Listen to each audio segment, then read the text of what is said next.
રાજ્યમાં કમોસમી વરસાદે ખેડૂતોની ચિંતા વધારી શકે છે। હવામાન શાસ્ત્રી અંબાલાલ પટેલે માવઠાની આગાહી કરી। રાજ્યમાં 4 થી 11 એપ્રિલ સુધી વાતાવરણમાં પલટો આવી શકે છે। ગુજરાતના કેટલાક ભાગોમાં કમોસમી વરસાદની શક્યતા છે।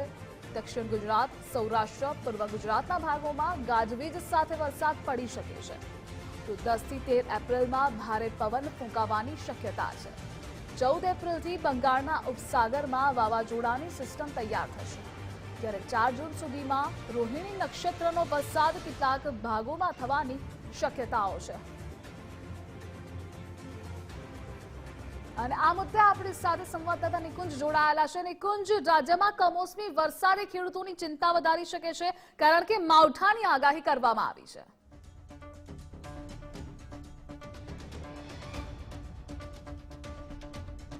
એપ્રિલ મહિનો રાજ્યની અંદર માવઠું લઈને આવી રહ્યો છે અને હવામાન શાસ્ત્રી અંબાલાલ પટેલે પણ તેની આગાહી કરી છે। અંબાલાલભાઈ સાથે સીધી જ વાત કરીશું। અંબાલાલ કાકા, એપ્રિલ મહિનો સામાન્ય રીતે ગરમી પડતી હોય, તડકા પડતા હોય, હીટવેવની આગાહી હોય, પરંતુ આ વર્ષે માવઠાની સ્થિતિ છે। શું આપની આગાહી છે? ક્યારે વરસાદ પડી શકે છે? કેટલા વિસ્તારની? સામાન્ય રીતે આપણે ગ્રહ યોગો પ્રમાણે જોવા જઈએ તો આ પ્રમાણે જે બુધ શુક્રના યોગો જે છે એના કારણે આ બાબતો રહેવાની શક્યતા વધારે છે।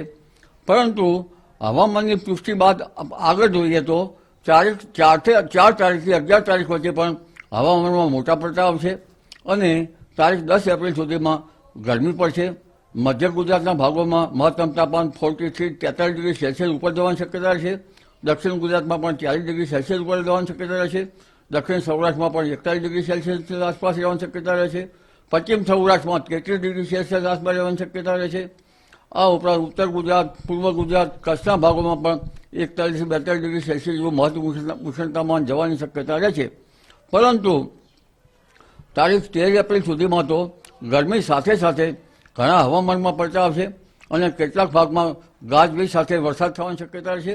જો કે ગાજવીજનું પ્રમાણ વધારે છે અને વરસાદનો છાંટાછૂટી જેવો જ થશે, પરંતુ દેશના ઘણા ભાગોમાં હવામાનમાં પલટો આવશે અને લગભગ તારીખ 14 એપ્રિલ બાદ બંગાળ ઉપસાગર સક્રિય થશે, વાવાઝોડાની પ્રક્રિયાઓ શરૂ થઈ જશે અને લગભગ તારીખ 26મી એપ્રિલથી આકરી ગરમી પડશે।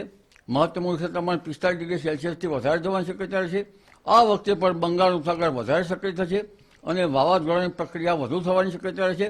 પરંતુ ઉલ્લેખનીય છે કે તારીખ 10 મેથી 8 જૂન વચ્ચે બંગાળ ઉપસાગર ખતરનાક વાવાઝોડાની પ્રક્રિયાની શરૂ થવાની શક્યતા રહેશે અને આ ખતરનાક વાવાઝોડા દક્ષિણ પૂર્વીય તટો પર ખબર લઈ નાખે તેવા વાવાઝોડા છે અને અરબી સમુદ્રમાં પણ તારીખ 10મી મેથી 18 મે વચ્ચે આંધી વંટોળનું અરબી સમુદ્ર પણ સક્રિય છે અને તારીખ 10મી મેથી 18મી વચ્ચે ભૂભાગો ઉપર પણ આંધી વંટોળ વધારે આવશે જી।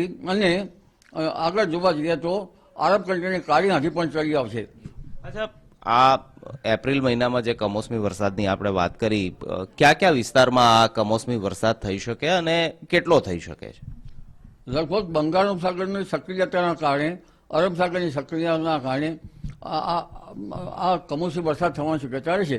જોકે હવે જે વેસ્ટર્ન ડિસ્ટર્બન્સ આવશે એ લગભગ દેશના ઉત્તરના ટોચના ભાગમાં આવશે, પણ જ્યાં દરા દક્ષિણવર્તી રહેશે, એટલે આ જે કમોસમી વરસાદ થશે એ લગભગ દક્ષિણ ગુજરાતના ભાગો, દક્ષિણ સૌરાષ્ટ્રના ભાગો, ઉત્તર પૂર્વ ગુજરાતના ભાગો અને કચ્છના કેટલાક ભાગોમાં, ખાસ કરી